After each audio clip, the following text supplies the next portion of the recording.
All right, so step one this morning before the guys get here, I'm gonna decon this hood. This is like a Civic, I think this is like a 95 or 94 Civic hood.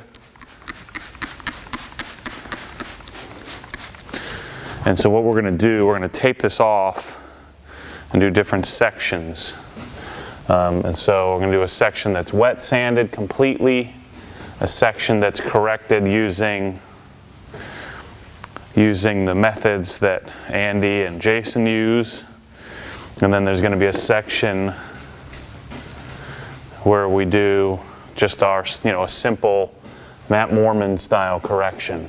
A two-step, I guess you could call it a compounding slash, finishing, using what I would normally use, and then we'll compare the differences between them. I'm interested to see, how much we can notice the difference between a high-level correction and just what I know. So I'm using just some waterless wash. So it's pretty dull and oxidized. Let's do another. Not used to oxidized, dirty, grabby paint. Obviously, if you were cleaning your well-maintained hood, you wouldn't be wiping it this aggressively like I am right now, but I just want to get it clean so we can decon it. All right, let's see if I can bend this back. So let's auto scrub it. This is a NanoSkin auto scrub.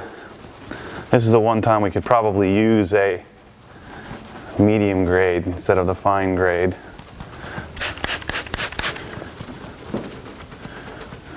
This thing is pretty jacked up. So yesterday we worked on a lot of concepts. So today I'm gonna hope to work on a little more just application. Dang, this thing is jacked up. I wonder if I should clean up the other hood. Kind of choose the better option. This is a little extreme.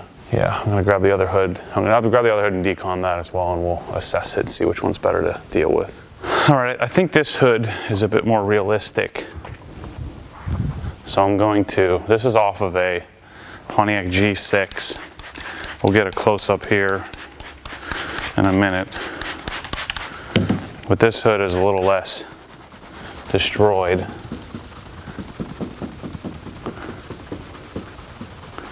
Lots of contaminants.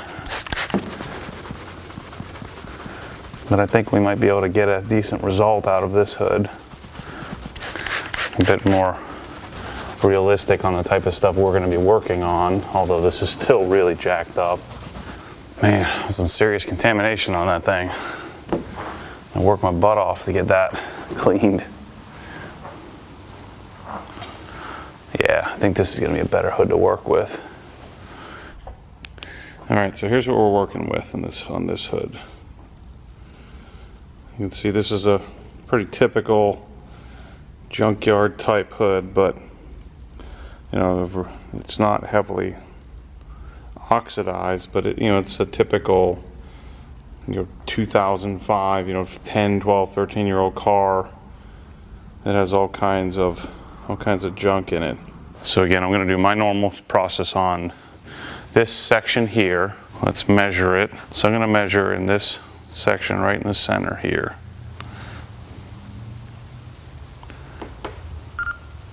.124, 128,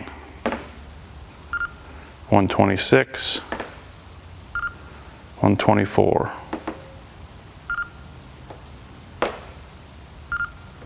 Yeah, right at 124 microns. Between 124 and 126. Something over here. Oh shoot. It's 108, 110. So let's do this section here. 108, 106, 114, 114. That's interesting. 128,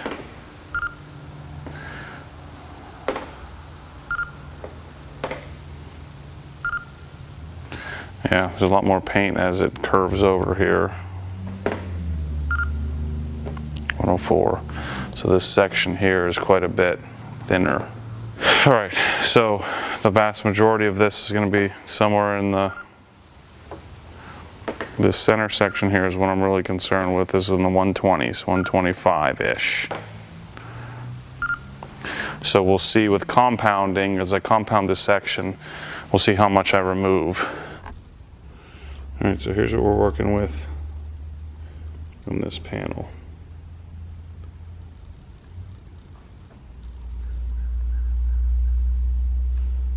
So what I'm going to do first is Jescar correction compound, and I'll follow with Sonex perfect finish, and we'll see how this comes out. I'm probably going to have to make several passes with the compound, and we'll do a measurement in between each pass. So again, I'm going to follow my normal procedure before the guys get here, and then we'll work on improving upon that. So this is a Rupes LHR 15 Mark II Jescar correction compound on a Meguiar's microfiber cutting, 5-inch cutting pad. So I'm going to prime it.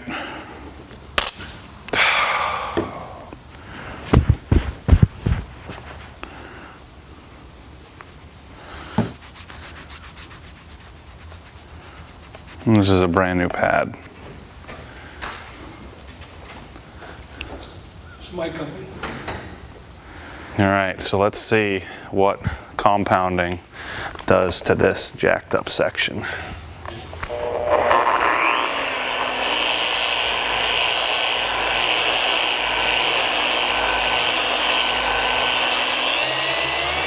Speed 4.5.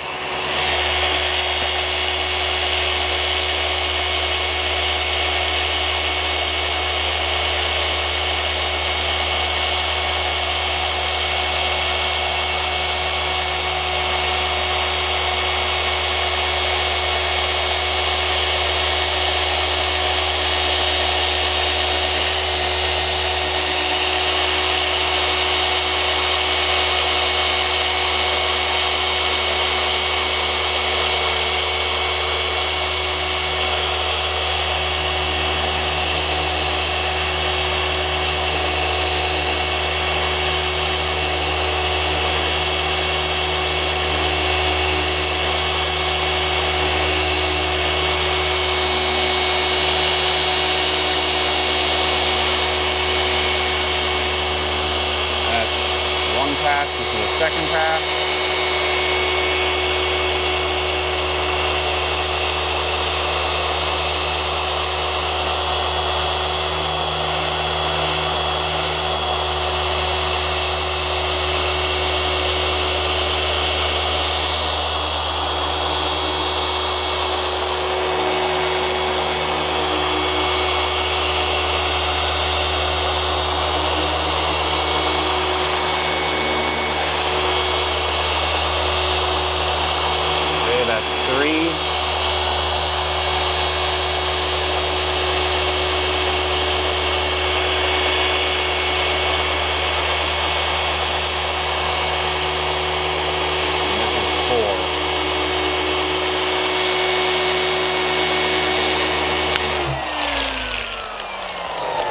Let's see what we got here.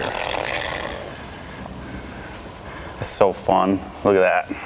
So there's after it, and look at what it looked like before. See all those swirls, scratches.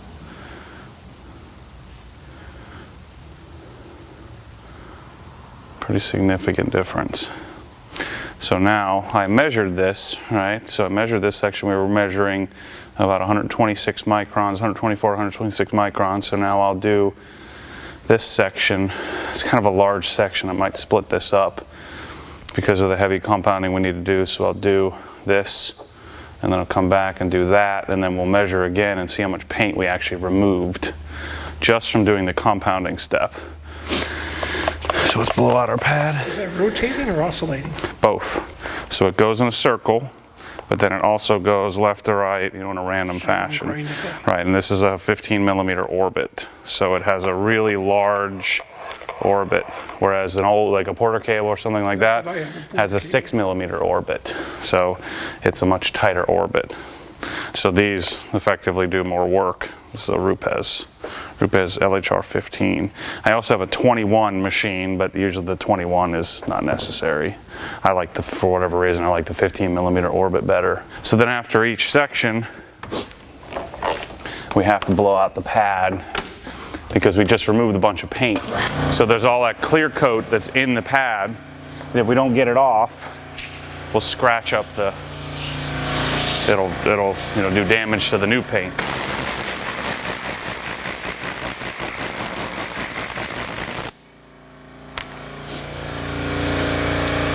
All mine are sponge. I have Foam, yep.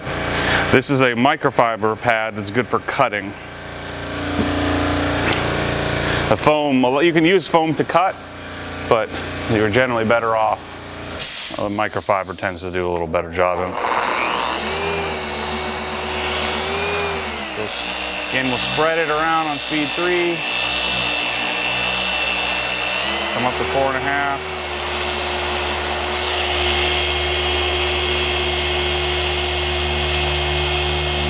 I'm applying probably 20 pounds of pressure.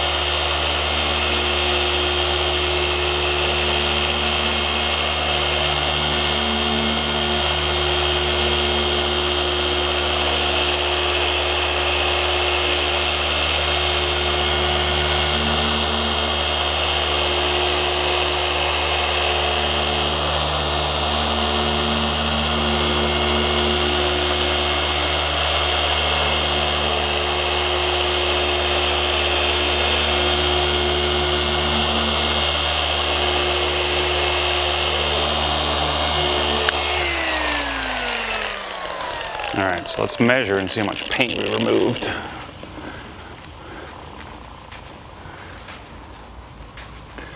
I guess we would call this professional grade, but the guys that are coming here are doing a more sophisticated process. We build up quite a bit of heat.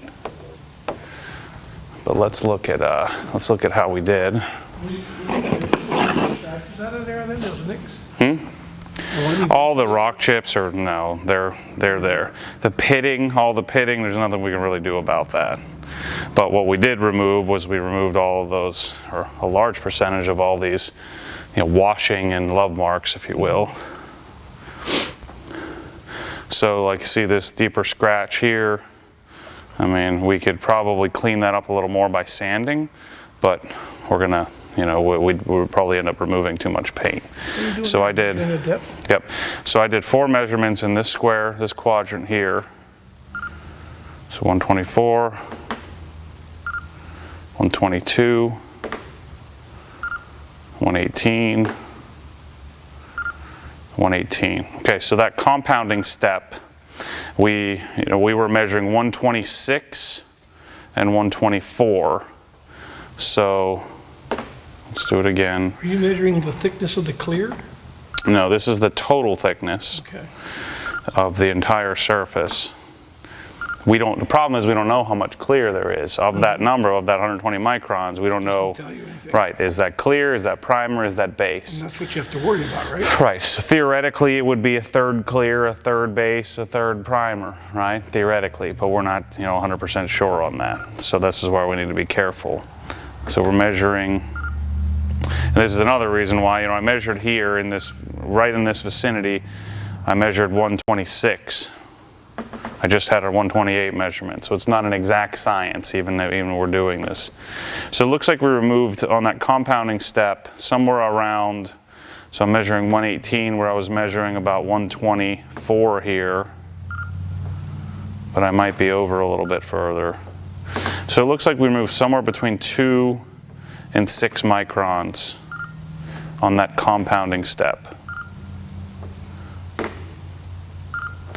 So if we remove, so obviously we're removing some paint. I'm going to be interested to see. So I removed, let's just say, let's average that out to remove four microns from a single 4-pass compounding. Right. So if I remove 4 microns, now I'm going to remove maybe another micron from the finishing step, and then I'm interested to see. Well, I'm going to go over and sand it with, say, 3000 grit, and then come back, compound. Pretty nice surface. You know, comparison to what it looks like over here, this is what it looked like. There's no paint on that. Nope. So you're still... We're removing clear, right? So let's say there are 30 microns of clear. We removed 4. Right? So you can think about that logically. You could do that, you know, a dozen times before you go through the clear. The issue with removing too much clear is then there's UV inhibitors and things like that. So if you remove too much, so you could probably realistically do this, 6 or 7 times, doing a heavy compounding polish like this. And this isn't even a heavy compound. This is, I would call, a moderate compound. So it's good for swirls and yep. light scratches. Right. So, to me, that looks great. I mean, other than the pitting and the rock chips and all that stuff, we're doing a professional level paint correction by grabbing some compound and I'm not spot treating any deeper scratches with any sanding or supplementing. What I'm interested to see is it going to be worth going that extra step, doing what Jason and what Andy are going to be doing here later, and and doing some spot sanding and using different techniques for compounding, controlling temperature, rather than just moving the polisher around 4 times, grabbing a foam pad and finishing out. I'm interested to see if there's a significant difference, 1, in the amount of paint we remove, and 2, the result. It's like night and day. Yeah, it's awesome, isn't it? So imagine you show some Corvette guys that'll blow their minds. Yeah. It's awesome. Last Corvette I had, they put 6 coats of clear on it. Yep. See, the beauty of they put a bunch of clear on it, then you could sand the heck out of it and get all the peel out. Yeah. But a factory, so that car probably had 400 microns of paint. It looked like a mirror everywhere. Right. So they blocked it, sanded it, cleared it, then sanded it. Probably sanded it with 600 grit. All the way up to 3,000. $75,000 paint job. Whereas this, we can't, we only have maybe 30 microns of clear if we're lucky on a factory paint. Yeah. And this is a 12-year-old hood. So I don't know that we have enough paint to really sand away at it. But that looks pretty good. It does. Decent result. So what I'm going to do next, I'm going to finish this off. Then I'm going to finish polish this. And we'll see if we remove any more paint from the finishing polish. And then I'm going to sand that. So I'm going to sand that entire panel, wet sand it. Yeah, I think I'm going to wet sand it with, I might wet sand it with 2,000 grit. And then I'll compound that out. And see what happens. See how much paint I remove. See if I can do it without jacking it up. See if I can correct out. Got lots of marks. Yeah, all the sanding marks.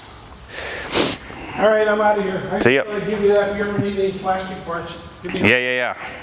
I'm going to in the future for sure. You're on my list. I've got about 300 million in stock, so I'm sure I can find a couple. Because what I'm going to start doing is bottling. I'm going to buy my own bottles, right, or have my own bottles made. Put the products that I use in the bottles and then ship them. So we need the little rubber seal. We need to seal those bottles, right?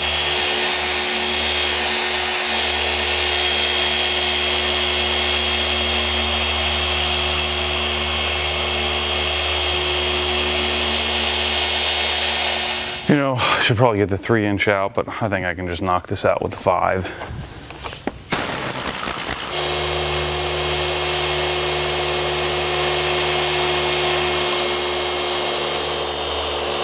All right, so me grinding away on the 5-inch. Let's see how much paint I removed.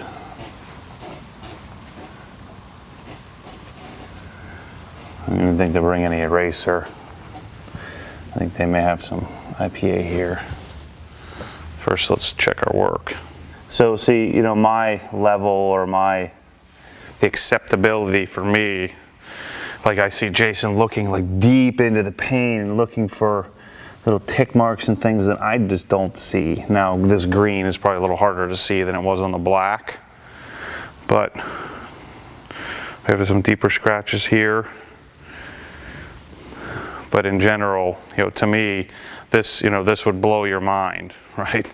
So this is mind-blowing level correction for most people. So here is what I would call a Matt Mormon level correction. Look at the difference between the two.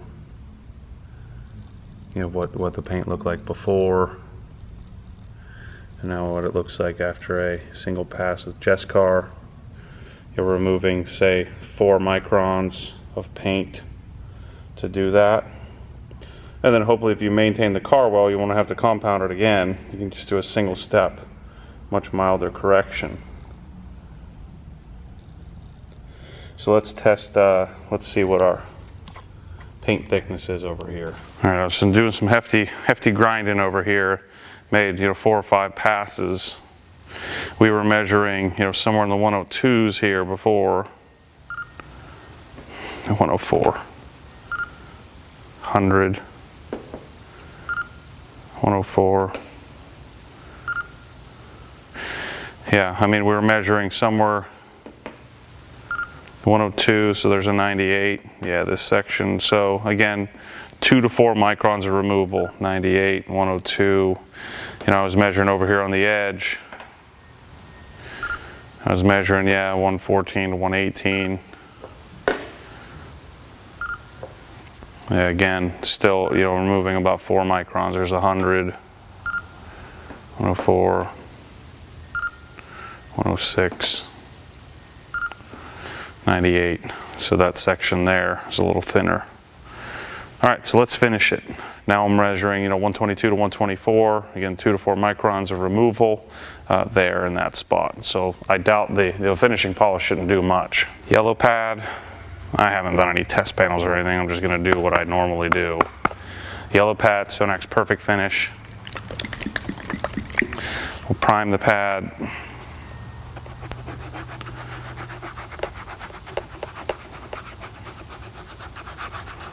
Again, I'm using just my technique, and then we'll cross hatching, doing it my normal process, priming the pad, and then we'll have Jason and Andy come here and talk about their process, and we'll talk about implementing some of their stuff into mine.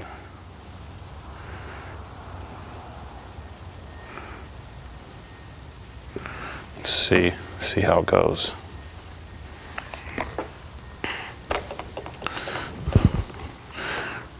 Speed 4.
Flip our towel over. I love how easy both of these wipe off.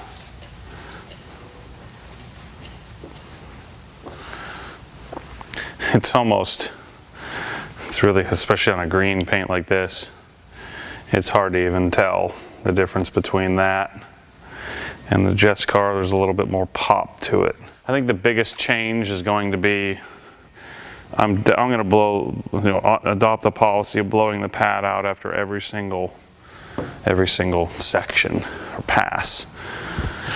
Not pass, but every area that I do. All right, so I'm going to finish polish off this section, and I'll come back to you here, and we'll show you the result. All right, so here's what we got. So if we do our 50-50 shot here, so here's what I just did. All right, so I did this entire section. There's still some deeper scratches and things that you just kind of leave alone. And then here's what it would look like over here. Right, just using a simple 4-pass, 2-step correction, Jescar correction compound, followed up with Zone X Perfect Finish in a yellow pad. Here's the other section I'm going to sand. Just showing the difference, right? Not rocket science. There's a little bit of, tiny bit of skill with the machine. No wet sanding or anything like that. So there's the result, which looks pretty darn nice, right? Quickly, let's see if we notice a difference here. The battery's about to die. I got to change them after the Zone X. No, negligible. 126, 124, 116. 116, I was measuring, 116 to 118, 122, 120, 102, which is us measuring 98 to 100 here, 104.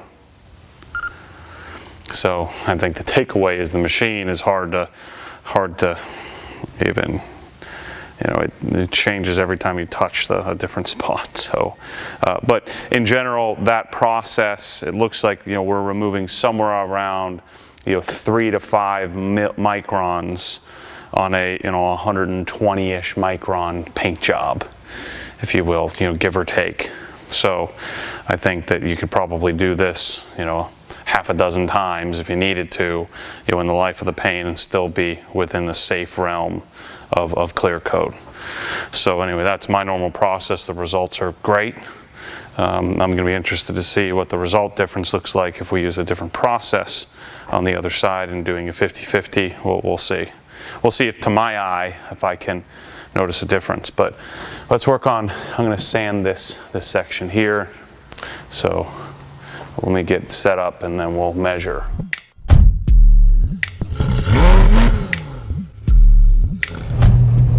What happens when the force pulls you back, your foot naturally comes off the gas. You have to keep your foot to the floor, foot to the floor.